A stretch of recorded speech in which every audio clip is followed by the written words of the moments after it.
right, Cade. So how good did it feel just to finally get out there and get a win, especially in an atmosphere like the Rose Bowl?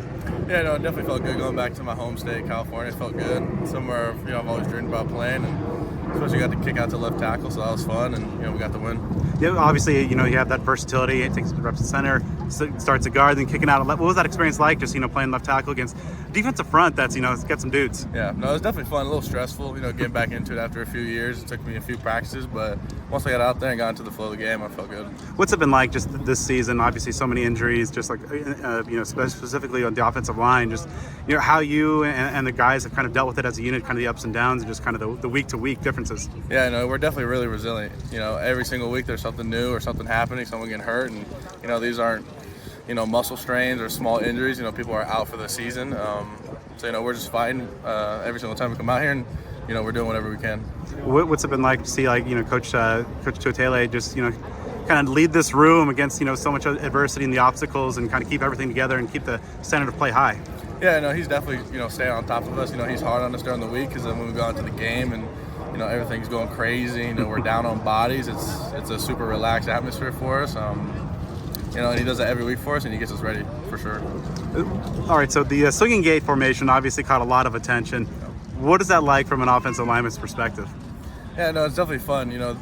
Knowing that their defensive line was very good and very disruptive, we wanted to take that away from them, and spacing them out, and you can see how frustrated they were in the first half. We're taking their best players away from the game, and doing a whole different thing on the other side of the field. So it was nice to frustrate them and take their best players away. How did you see that frustration? How did you see that kind of manifest on the field? Yeah, because they want to line up and rush the passer and just play normal football, because what we were doing out there was obviously something very unique and different, and they just wanted to rush the passer and do what they do best, but we took that away from them. What was your kind of reaction when the coaching staff came to you guys and said, like, this is going to be kind of a significant chunk of this week's game plan? Yeah, no, it was kind of crazy because we didn't rep it a whole lot in practice. We probably did, I think it was like 10 minutes of it during practice. And then when we went to the game and it started working and it started flowing, and we kept running it, and I was like, okay, we're just going to go with whatever's working right now. Is that something you've ever done before? I don't think so. I don't think I've done it. I've seen it before, but I've never done it. Obviously, looking ahead, a big, tough test against Oregon. What are some things that kind of jump out about the Oregon Duck defense? Yeah, no, their front, they're really big, strong dudes. They're not really big finesse guys, but big power guys. They're going to try to go through you, and that's the challenge we have this week. Last week it was more finesse guys and speedy guys, and now this week it's more bigger bodies and a lot of power that we've got to deal with.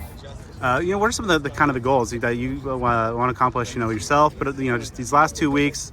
Of course, the rivalry game coming up the next week. Obviously, not look ahead too far, but just to end the season, it's been kind of a difficult season overall, but just to end on a high note. Yeah, definitely just for the O-line to perform well, carry it on into the next year. Obviously, we're down bodies and we're playing with people all over the place, but if we can just continue to try to play well and do what we do best, I think that'll be a good note.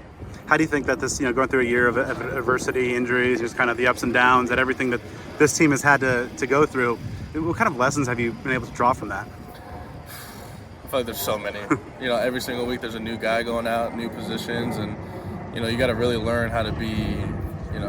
You're playing, like for me, for example, I'm playing left tackle, I'm playing center, I'm playing guard.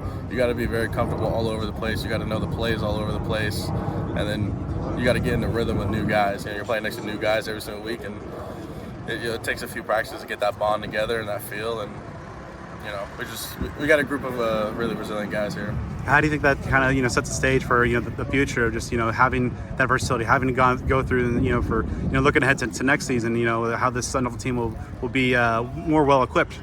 Yeah, no, it's definitely big. Knowing that Sean can play left tackle, left guard, knowing I can kind of bounce all over around, and we got people that are very versatile. Worst case scenario, God forbid this happens again next year, but we can play wherever and still be successful with it.